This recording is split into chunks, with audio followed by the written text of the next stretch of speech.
thousands of years before the first Europeans would ever set out to cross an ocean. The people of the South Pacific were tearing across vast swaths of open sea in sailing canoes at speeds that would give pause to even the best modern sport boats. These asymmetrical vessels, built with nothing but dugout logs and lashed together with twine, were capable of multi-digit speeds.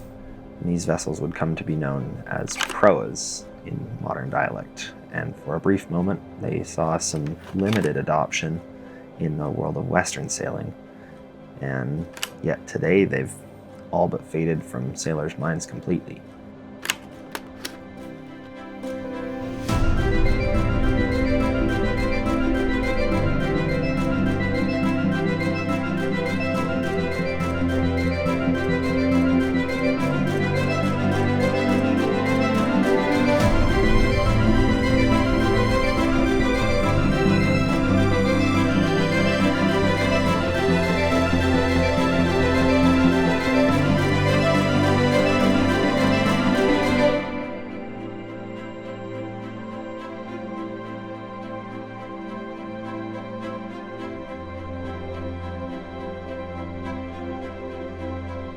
I started sailing when I was about 10 years old, so I've been sailing for about 65 years.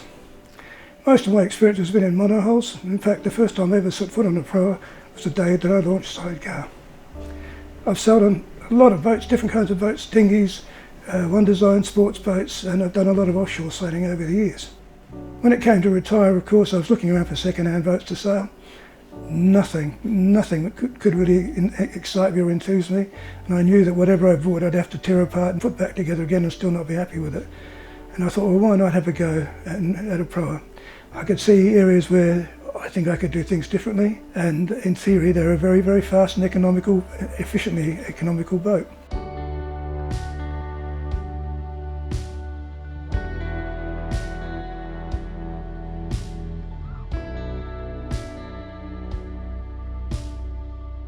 Proas are basically catamarans that trade traditional side-to-side symmetry for fore and aft symmetry.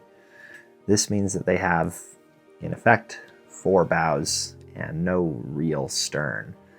Instead of tacking, they perform a maneuver known as a shunt, where the boat briefly comes to a controlled stop, sails and rudders are then flipped end for end, and the boat starts off in the new direction, either rounding up or falling off onto the new heading.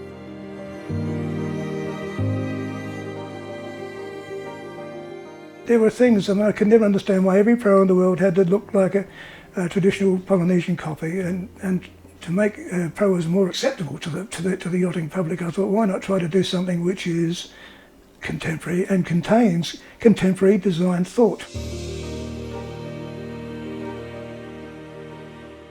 In the early days of design, I started off with a sloop rig because, in my opinion, it's still the best rig of all. But I couldn't countenance having 2 lots of jibs, switching jibs from one end of the boat to the other, and all the other things, and the costs and all the other things that go with it. So I wanted a boat that could shunt and tack very easily because I need it to get up and down the sound.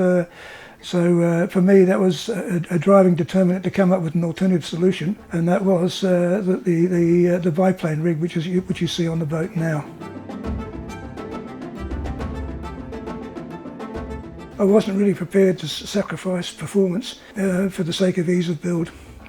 So in the end, I sort of evolved a system where I deliberately set about trying to minimise the number of wood joins in the build itself. And as it turned out, Paulinia was pretty much the cheapest way of actually building the proa. So it was a no-brainer. It was a long build. It didn't work at it hard, just basically more or less when I felt like it, in between mowing lawns and chasing sheep. But slowly but surely we got there.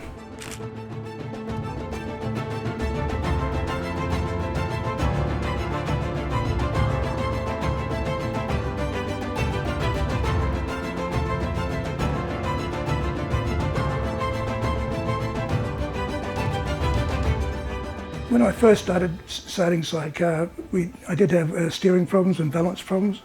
Obviously I did a lot of research to start with, and judging by what I saw on the internet and by other designers, I thought that The balance approach that I had and the rudder approach that I had would work fine. And I tried all sorts of permutations of size of rudders and what to do with them all.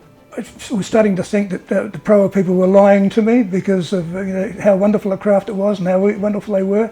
And here I was having those balance. So I did a lot of research beforehand and I did a lot of research afterwards trying to understand where the balance points are. And a lot of it is very simple basic physics which people tend to overlook and say aren't relevant because Proas are special. Proas aren't special, they're multi-hulls and they've got some unique characteristics and you have to take them into account. And it's taken me a while to understand the process, and I've had a little bit of help from some very well-known people along the way. I'm still developing and slowly developing, hopefully a simple process, an understanding of boats and Proas, so that anyone that is tempted to or wants to build a Proa has got something to go by. There was nothing to go by when I did a Proa, and nothing to go by. So they've got half a chance of actually not having to go through all the mess and the nonsense and give Proas a bad name in the process as well.